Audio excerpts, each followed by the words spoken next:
آپ ٹھیک کر کے دیں، میں واپس آؤں، مجھے گرفتاری بھی نہیں ہونی چاہیے، مجھے ضمانت بھی ملنی چاہیے، اور میرے جلسے جو ہیں ان میں بھی لوگوں کو آنا چاہیے، اور ایک امیج جانا چاہیے کہ I am the popular leader, اور مجھے آپ اٹھا کے آپ نے وزیر اعظم بنانا ہے، اسی کرسی پہ بٹھانا ہے جہاں سے مجھے اتارا تھا. سو ایک جنرل صاحب نے اتارا تھا، جنرل باجوہ صاحب یا جنرل فیض صاحب، دوسرے جنرل صاحب کو وہ کہہ رہے ہیں کہ نہیں جناب آپ نے مجھے اس کرسی پہ بٹھانا ہے، اور اس کے بعد آپ نے پیچھے ہٹ جانا ہے، پھر آپ نے کوئی پالیٹکس میں بات نہیں کرنی، پھر آپ نے پولیٹیکل افیئر میں بات نہیں کرنی، پھر آپ نے سرحدی چوکیوں کا جا کے آپ نے معائنہ کرنا ہے، پھر آپ نے وہاں پہ اس میں مشقیں ہو رہی ہیں ان کو دیکھیں، کوئی جہاز اڑ رہے ہیں، کوئی ٹینکوں کی لڑائی آپ نے کرانی ہے، آپس میں بیٹھ کے وہ کر رہے ہیں، لیکن پھر آپ نے یہ ملک کیسے چلانا ہے یہ پھر میں دیکھوں گا. مطلب ہے نہیں، ذرا کوئی مذاق کی بات نہیں لگتی. دونوں کی میں بات کروں، خان صاحب کی اور نواز شریف صاحب کی.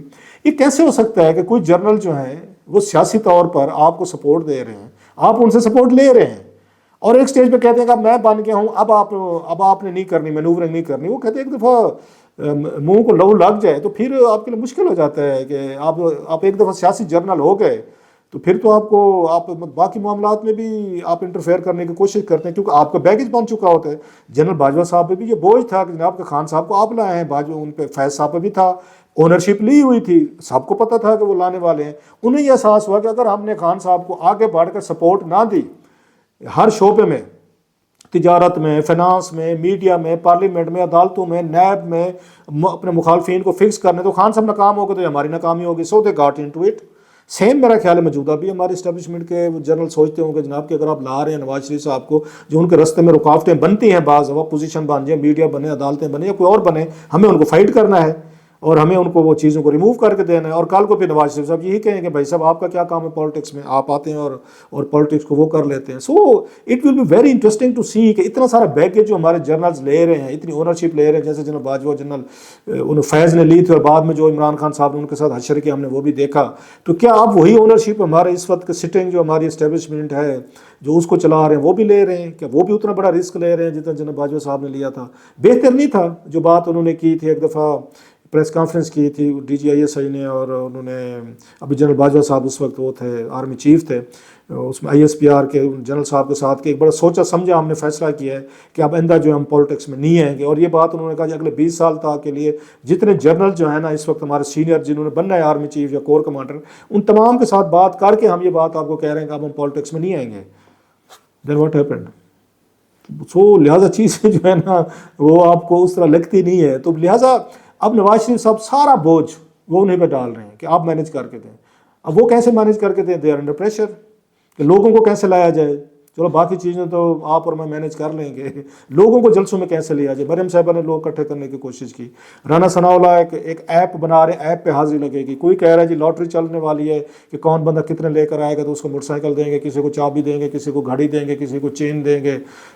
وہ تو اس طرح کی لاٹری چلنے والی ہے. سو لوگ آنے کو تیار نہیں ہیں. لوگ کیونکہ جو 16 مہینے تھے وہ بیگیج جو ہے وہ بہت سارا ابھی تازہ بیگیج ہے، اس پہ بھی وہ بہت ساری چیزوں پہ وہ یو ٹرن نہیں لے سکتے جی ہمارا کوئی تعلق نہیں تھا. لوگ تو ہاں 16 مہینے میں ڈیلیور کر جاتے پھر بھی تھا، وہ نہیں ہو سکا چیزیں، وہ چیزیں نہیں بدلی ان سے. سو وہ اپنا ایک الگ دباؤ ہے. So that's a huge task. اس وقت جو سب سے بڑا دباؤ ہے نواز شریف صاحب سے زیادہ اسٹیبلشمنٹ پہ ہے کہ ان کو واپس لا کے کیسے دوبارہ ساری چیزیں جیسے خان صاحب کے لیے جنرل باجوہ صاحب، فیض راؤ صاحب نے کی تھی کیسے کی جائیں. کیا لوگوں کو کیسے کنونس کیا جائے کہ ووٹ ڈالنے جائیں؟ چلو 5-10% تو ہر دور میں RTS وغیرہ آپ کر لیتے ہوتے ہیں، اب یہاں پہ 70-80% کیسے کریں گے؟ جو گیلپ سروے آ رہے ہیں اور جس طرح کی چیزیں سامنے آ رہی ہیں، اور آپ لے بھی آتے ہیں سپوزلی مینیج کر بھی لیتے ہیں. سب سے بڑا ٹیسٹ تو یہ ہے. تو کیا can you trust Nawaz Sharif صاحب پہ ٹرسٹ کیا جا سکتا ہے؟ عمران خان صاحب کو سمجھتے تھے اپنا بچہ ہے. اگر عمران خان صاحب جیسا بچہ جو ہے وہ اتنی بڑی بغاوت کر سکتے ہیں، نواز شریف صاحب کو بھی اپنا بچہ سمجھا تھا جنرل حمید گل نے اور جنرل اسلم بیگ صاحب نے. دین واٹ ہیپن؟ نواز شریف نے نہیں بنایا تھا آرمی چیف اس کو، حمید گل صاحب کو. اور اسحاق یہ تھے اس وقت صدر اسحاق جو تھے وہ بھی ان کو اپنا بچہ سمجھتے تھے. پھر کیا ہوا؟ ریوولٹ ہوئی، لڑائیاں ہوئیں. ایسے وہ سمجھتے تھے، جنرل کاکڑ صاحب سمجھتے تھے، مشرف صاحب نے کمپنی سے. What happened?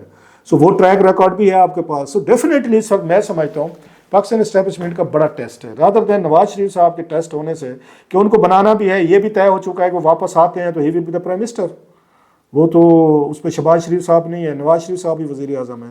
اور اگلا سوال یہ ہے کہ نواز شریف صاحب بن بھی جاتے ہیں وزیر، ان کو بنوا بھی دیا، مان لیں پبلک پاپولیرٹی پہ آ جاتے ہیں جی، لوگ بڑی یہ بے چینی سے انتظار کر رہے ہیں کہ آپ آئیں اور پاکستان کو بدل دیں. مان لیا تو کتنا عرصے تک وہ آرام سے بیٹھ سکیں گے اور وہ چل سکیں گے؟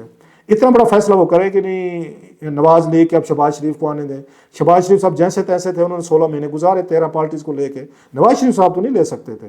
مطلب میں یہ سمجھتا ہوں ذاتی طور پر, یہ اس میں شہباز شریف صاحب ہی تھے کہ اسٹیبلشمنٹ کے ساتھ جب سے نئے آرمی چیف ہیں, جتنے مہینے بنتے ہیں, 9-10 مہینے, 8-9 مہینے جو بھی تھے, کوئی بہت بڑی لڑائی نہیں ہوئی, بہت بڑی فائٹ نہیں ہوئی. نواز شریف صاحب ہوتے تو شاید اب تک پھٹے ہو چکے ہوتے اور مارکیٹ میں لڑائی اوپن ہو چکی ہونی تھی. سو یہ بہت بڑا ٹیسٹ ہے. جو بات وہ کہتے ہیں نا, some time you tend to believe, جو فیصل واڈو کہتے ہیں کہ اگر نواز شریف صاحب آ گئے, وزیر اعظم بنا بھی دیے گئے تو 12 مہینے, شہباز شریف ہیں تو 18 مہینے. سو کیا یہ بڑا فیصلہ کر سکے گی یہ نواز لیگ ہے کہ بہتر ہے کہ نواز شریف صاحب کو پیچھے رکھا جائے اور اس کو شہباز شریف صاحب کو آگے لایا جائے کہ وہ سب کو ساتھ لے کر چلنے کے لیے وہ تیار ہیں. لیکن اس بات کے لیے کیا مریم نواز راضی ہوں گی کہ ہاں ٹھیک ہے کہ یہ لیگسی جو ہے نا, یہ میرے والد صاحب کی لیگسی جو وزیر اعظم کی, یہ ادھر چلی جائے, وہاں شہباز شریف صاحب کے گھرانے میں چلی جائے. سو ان کی اپنی طرف سے وہ کنسٹریٹ ہیں. پھر ان کے ساتھ سینئر پارٹی لیڈرشپ کہیں نظر نہیں آ رہی. نواز شریف صاحب نے واپس آنا ہے, ٹاسک دے دی گئے ہیں, اور ساتھ میں انہوں نے وہ جہاز کی سیٹیں بک ہو گئی ہیں. لیکن سوال وہ یہ کہ نواز شریف صاحب واپس آ گئے تو کتنا عرصہ چپ کر کے رہیں گے, پھڈا نہیں ہوگا؟ آپ لوگوں کا کیا گیس ہے ویسے؟ What is your guess? میں تو اپنا دے دیا ہے میکسیمم. مطلب فیصل واڈو کی بات پہ میں یقین رکھتا ہوں کہ 12-13 مہینے بہت بڑی بات ہے اگر ہوگی. آپ لوگوں کی کیا گیس ہے, کتنے مہینے میاں صاحب کی اسٹیبلشمنٹ کی لڑائی نہیں ہوگی؟ اینی آئیڈیا سر؟